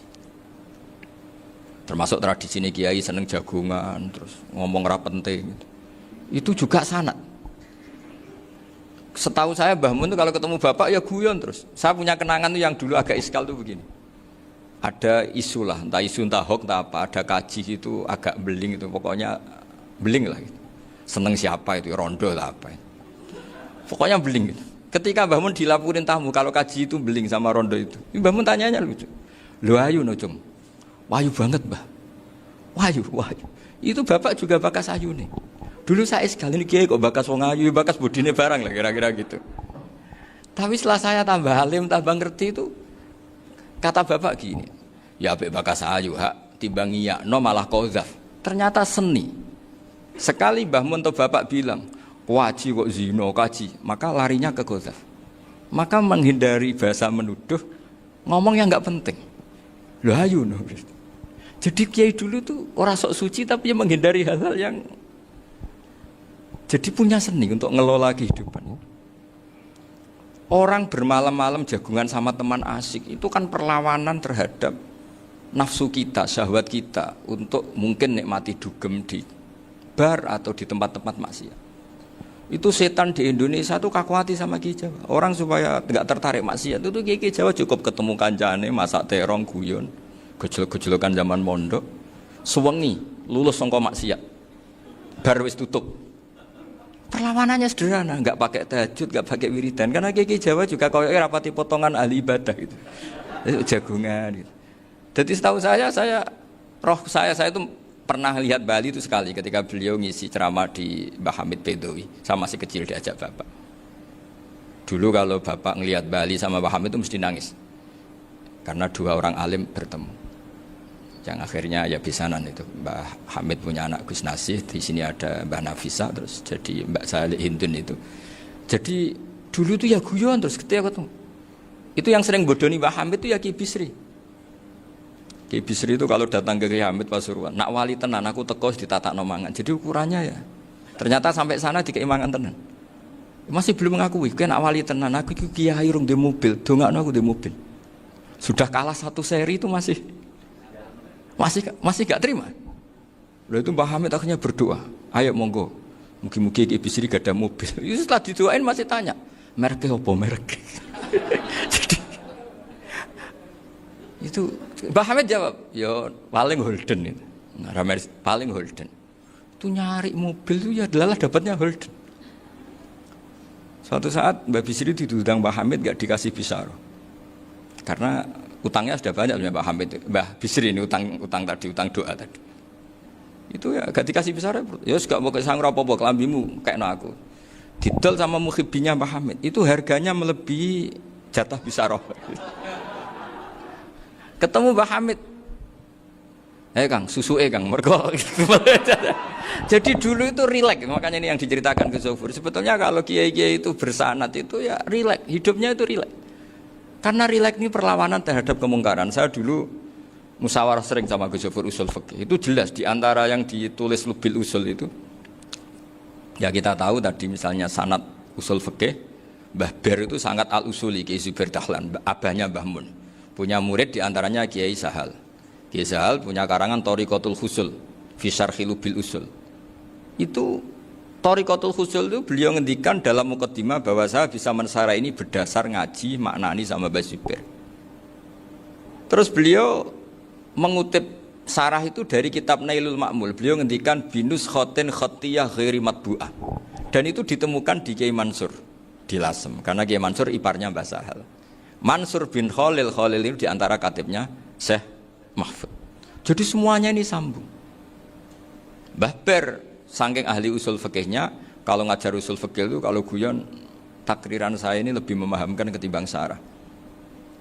Ya sudah, terus Mbah Zubair Kiai Fakih, terus Syekh Mahfud. Di sini Syekh Mahfud termasuk orang yang dekat Mbah Munawir sampai putrane Mbah Mahfud namanya Gus Muhammad dibawa Mbah Munawir, kemudian mondok di Termas diantaranya, terus dinikah jadi menantunya kalau nggak salah Haji Taslim di Betengan, kemudian sekarang juriahnya Mbah Mahfud di Betengan. Ini nggak boleh hilang secara seperti itu. Diantara di usul fikih diterangkan ketika diantara 5 hukum itu ada yang bernama mubah. Mubah itu boleh dilakukan, boleh ditinggalkan, dan kalau dilakukan ya tidak berpahala, tidak disiksa.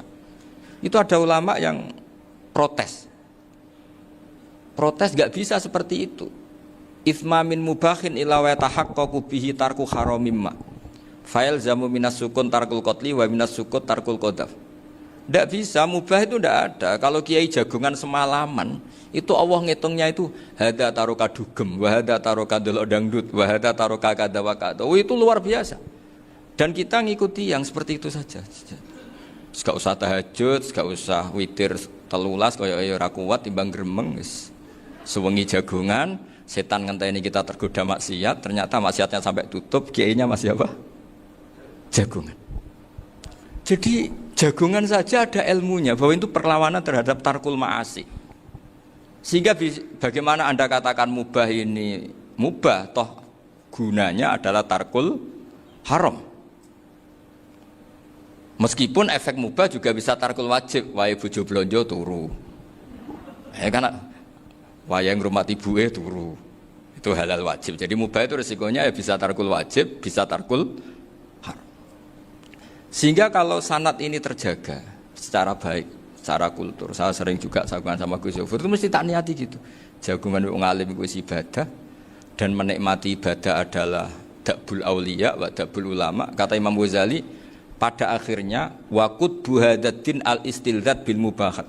Kata Imam Ghazali, pada akhirnya qutbu hadaddin, madaru hadaddin, pokok dari agama ini adalah melawan kemaksiatan dengan kita menikmati al-istidzat bimubah. Kita menikmati sesuatu yang dibolehkan Allah Subhanahu wa taala. Dan seperti ini itu bisa qasmu dhuhri syaitan, bisa menghancurkan punggungnya setan. Karena kalau melawan setan dengan ibadah ini kadang kita capek selain isra potongan.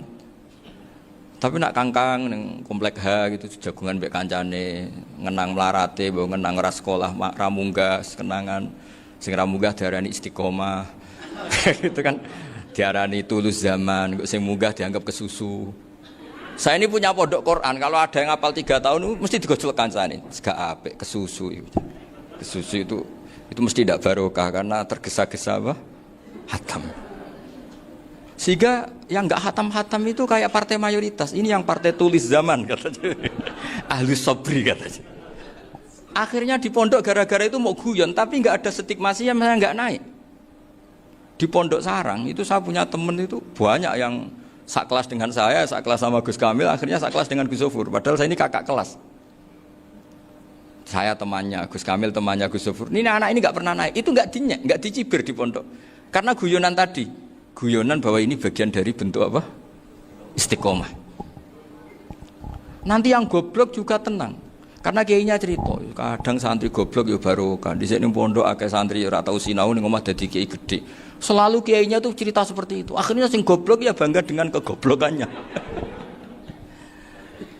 Iya, jadi kiai itu orang yang meskipun guyon ini barokahnya Masya Allah. Dan setahu saya kiai-kiai alim itu ya senengannya guyon, karena tadi guyon itu luar biasa. Bapak saya itu kalau pesan sama saya itu enak ngaji wis guyon nice. Wong ning omah mikir utang, mikir wedi bojo macam-macam kok ngaji kok jak nangis pisan, nangis ping pindho gitu. Sudah jak guyon ae. Paling gak lali. Dan beliau punya dalil kul bi fadlillah bi rahmati fa bidzalika falyafrah. Jadi jangan sampai orang ini farah bil maksiat, jangan sampai orang itu. Dan ini yang saya kenang dari sekian cerita murid Bali.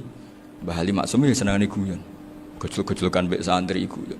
Ini saya maklumatkan ke semua santri beliau bahwa ini bukan sekedar guyon, tapi al-istildad bil mubahat. Ini adalah perlawanan terhadap setan karena banyak orang bisa senang tuh kalau nunggu maksiat. Ini bisa senang dengan sesuatu yang tidak maksiat. Itu kayak apa hebatnya? Makanya Nabi itu kalau ketemu sahabat ya sering ngendikan yang ringan-ringan. Ya Umar ma'afalan duher jong mana piye ije. Kalau ketemu anak kecil ya. Nanti ketemu yang tua-tua yang sudah nggak bisa mikir, ya cerita-cerita saya mohon sekali murid-murid kerap ya, jangan hanya ngaji fikih. Kalau hanya ngaji fikih itu posisi Abu Hanifah itu seakan-akan nyun sewu orang yang sangat tidak ahli hadis. Karena beliau di situ kelihatan kalah sekali dengan Imam Syafi'i.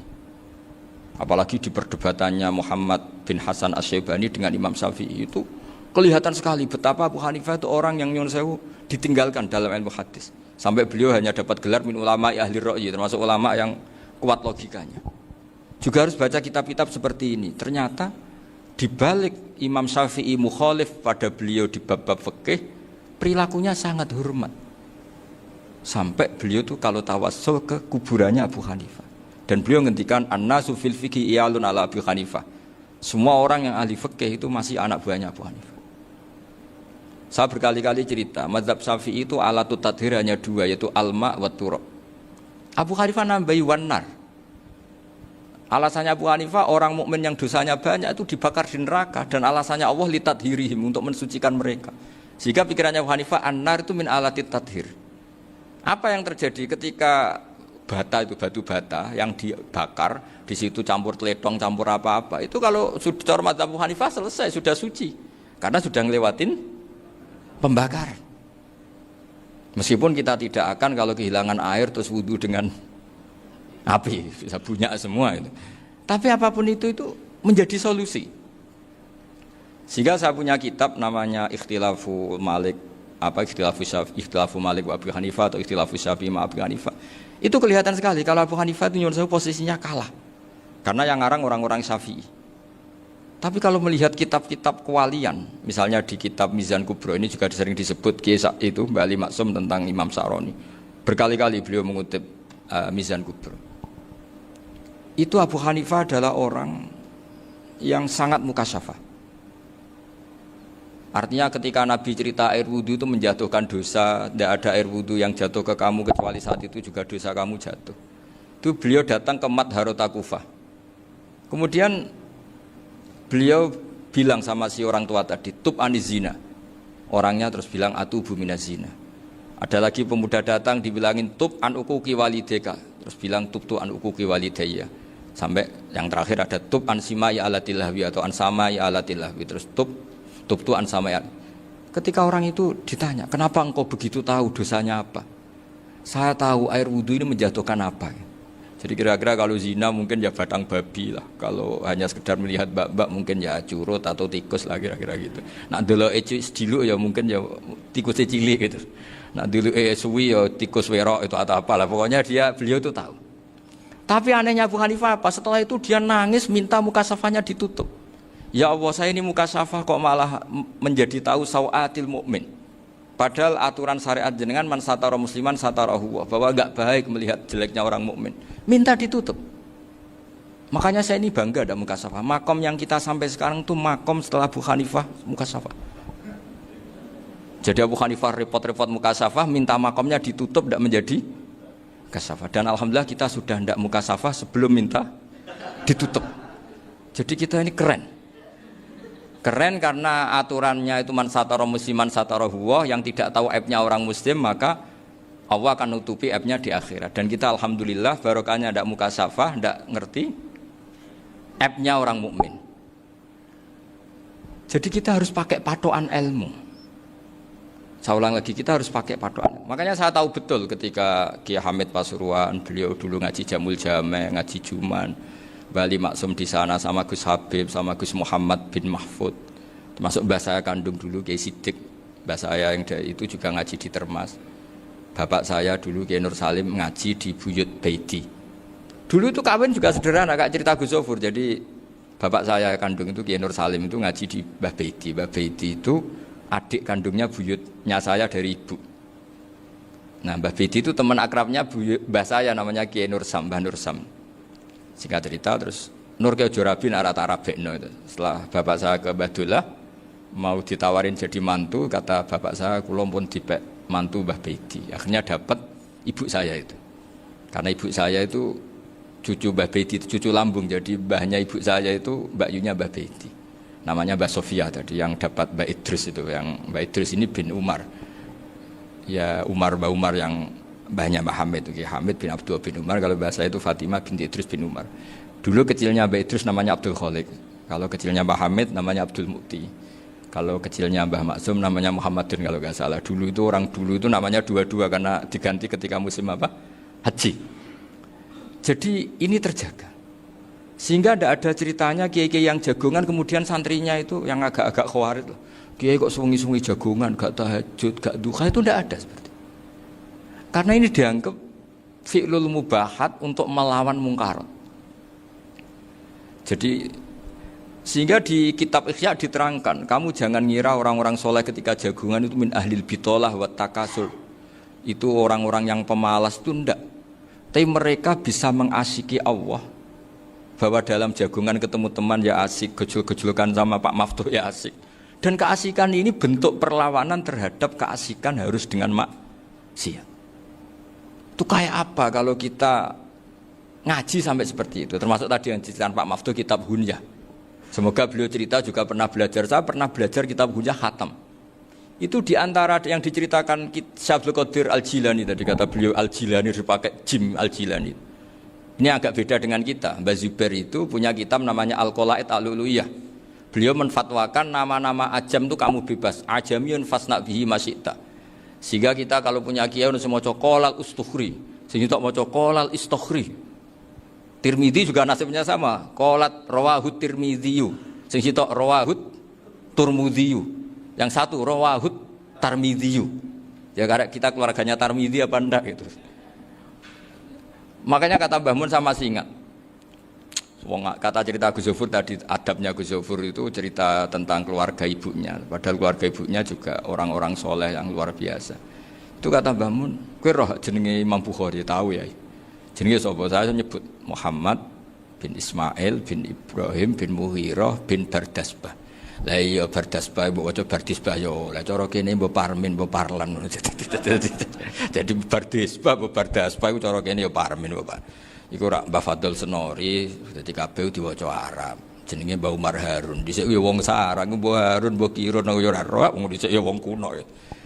Jadi kalau versi Mbah Fadl termasuk yang pertama bikin nasab Mbah Maksum itu tulisannya Mbah Fadl yang dikutip Habib Haidar tadi. Ya saya seperti Gus Zofur juga mencari-cari hubungan ulama-ulama di Jawa.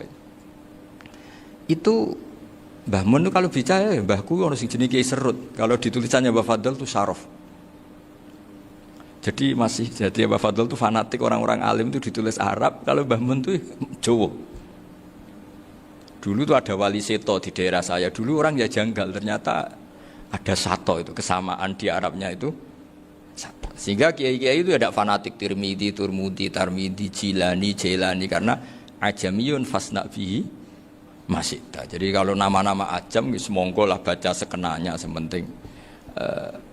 Cuma mungkin tahqiqnya benar Pak Maftuh tadi memang di Mu'jamul Buldan itu Al-Jilani bikasri jim ya sudah kita baca Al-Jilani. Sebab itu kayak Pondok Pelosok Lirboyo itu menurut saya bagus. Orang itu maknani betul sama gurunya. Kalau sarang enggak.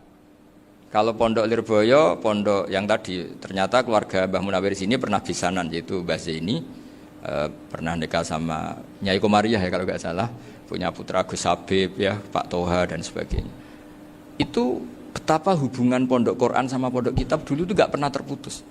Bapak saya setelah hafal Quran itu dulu ngaji Mbah Zubair. Jadi bapak saya sering ngutip mu'en apa, padahal bapak saya itu terkenal tuh, beliau cita-citanya itu saya ingin hafal Quran kayak hafal Fatihah. Beliau itu sampai sepulahnya sekali. Karena beliau inginnya hafal Quran kayak hafal Fatihah. Termasuk murid terbaiknya Mbah Dullah bapak saya. Itu ya ngaji kitab. Sehingga kata Mbah Mun, jadi Mbah Munawir de mantu Bali Maksum, itu ya sudah dipenggali. Sudah dipenggali dituruti pangeran. Lahirlah seorang Bali Maksum yang membawa. Jadi dulu itu ya Gus Muhammad yang ngaji di Termas, nanti Mbak Arwani sebelum ngaji di sini ngaji di Tebu Ireng. Sehingga Mbak Arwani bisa ngarang kitab. Beliau ngarang kitab tentang Sab'ah. Faidul Barokat namanya. Ya nulisnya ya fasih ya. Saya punya tulisan tangannya Mbak Arwani itu banyak. Saya juga punya tulisan tangannya Mbak Hasyim Asy'ari ketika nyurati buyut saya yang di Damaran itu pakai bahasa Arab. Jadi dulu itu Mbah Ali Maksum juga sama. Surat-suratannya dulu sama tokoh-tokoh Muhammadiyah ya bahasa Arab. Nah ini harus kita dengar dari abna, dari bahwa Mbah Maksum kemarin yang diceritakan Gus Zafur di Khol Mbah Maksum, kue kudu belo NU, kudu tetap NU, tapi bukan dengan cara membenci Muhammadiyah. Tadi Pak Maftuh menguatkan sanad itu dari Pak Atabik bahwa Muhammadiyah termasuk ahli sunnah wal jamaah. Karena sama-sama tidak sabus sahabat, sama-sama ikromus sahabat dan sama-sama bermadhab. Nah soal akhirnya ada beberapa yang usrapati seneng ngaji, ini yang agak ribet. Tapi kamu tidak usah ngeritik Muhammadiyah agak seneng ngaji, kayaknya juga sama, kita enggak seneng ngaji juga banyak itu. Jadi kalau ngeritiknya masalah itu kan kita ya agak-agak sama. Ya jadi ternyata di sini, terus ini yang terakhir supaya enggak lama-lama, Bali juga punya sisi keras sekali. Jadi dalam hal-hal yang khas, ini di halaman 87. Itu keras sekali. Beliau ngendikan wahal bi jununun hatta usdira amri lil mu'minin alla yazuru rasulahum. Jadi ketika saya tadi sudah bilang bahwa beliau sering muji Ibnu Taimiyah dalam banyak hal, tapi dalam banyak hal juga beliau mengkritik Ibnu Taimiyah ketika menafsirkan la tusaddur rihal illa ila salasati masajid.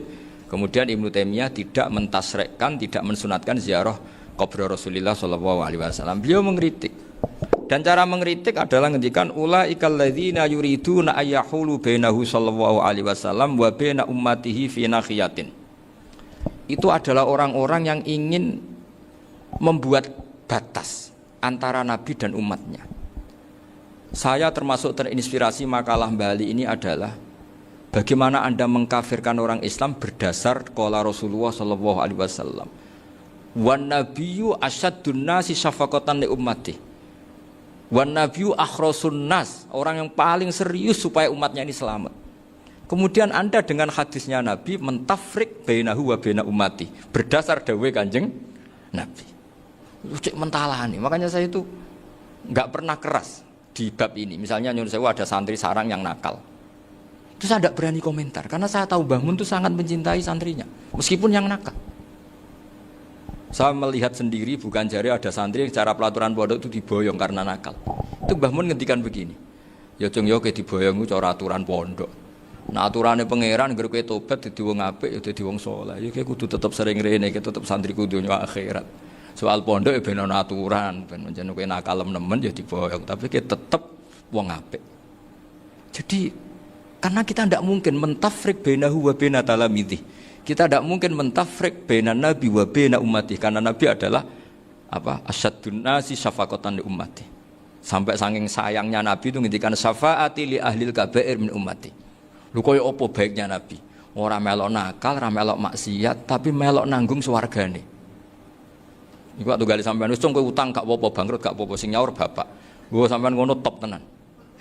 Anake yo ngawur tenan maksudnya, tapi top tenan. Lah nabi ku umate sing dosa iku umate, nabi sing nyuwun sewu cara Jawane sing kangelan nyafaati. Karena nabi gak boleh dipisahkan dengan umatnya. Makanya kata Bali Maksum ulaikal ladzina yuriduna ayyahulu bainan nabi wa baina ummati. Itu mereka adalah orang yang ingin memisahkan nabi dengan umatnya. Masa kita ngafirkan umatnya Nabi berdasar dawuh Nabi? Itu kan sama, saya benci santri Anwar berdasar dawuh Mbah Mun, padahal orang tahu semua begitu sayangnya Mbah Mun terhadap santrinya. Sama juga kamu benci santrinya Bali Maksum berdasar dawuh Bali, padahal beliau sangat mencintai santrinya. Nah, kultur-kultur seperti ini tidak boleh hilang. Kita punya sanad, punya guru, punya keluarga yang sama. Jadi mbah-mbah saya itu orang Tuban, dekat sama posisi Ibrahim Asmoro Konti tadi yang diceritakan. Jadi di kampung saya, kampungnya bapak saya itu ada makomnya Siti Syariah, itu mbak kandungnya Sunan Bonang. Dan bapak dulu sering ngajarin ziarah saya ke Mbak Asyari. Mbak Asyari itu bin Jumadil Kubro, berarti Mbak Asyari itu saudaranya Mbak Ibrahim Asmoro Konti, gurunya Sunan Bonang. Jadi Sunan Bonang ke Tuban tuh karena disuruh ngaji sama Mbak Asyari, Mudin Asyari itu yang di Bejagung itu. Jadi ini semua sanatnya itu jelas, aturannya jelas. Kan Sunan Bonang bin Ampel bin Ibrahim Asmoro Konti bin Jumadil Kubro lah, yang Mbak Asyari ini adiknya Ibrahim Asmoro Konti, makomnya di Bejagung di Tuban. Dulu Sunan Bonang sebelum ngaji kemana-mana ngaji di Bejagung itu di Mbak Asyari itu. Terus kemudian Sunan Bonang hidup di Lasem, di Pasujudan di Lasem, makanya Lasem banyak orang alim karena ya dulu Sunan Bonang itu di antara aktivitasnya itu di Pasujudan di Lasem itu. Wafatnya kila di Bonang, kemudian mau dibawa orang Madura ke Madura, terus diambil Mbak Asyari, pernah mbahnya karena Muammar Mbak Asyari, terus dimakamkan di Bonang. Jadi cara berpikir Mbah Ali ini menginspirasi saya, kita tidak boleh mengkafirkan umatnya Nabi berdasar dawuh Nabi. Karena apa? Itu yang tidak diinginkan Nabi. Nabi itu inginnya yang di luar itu masuk, bukan yang sudah di dalam dikeluarkan. Itu kata beliau, ulaikal ladzina yuriduna ayyahulu bainan nabiyyi wa baina ummati. Orang-orang yang tidak mentasrek ziarah pada Nabi adalah orang-orang yang ingin memisahkan Nabi dengan.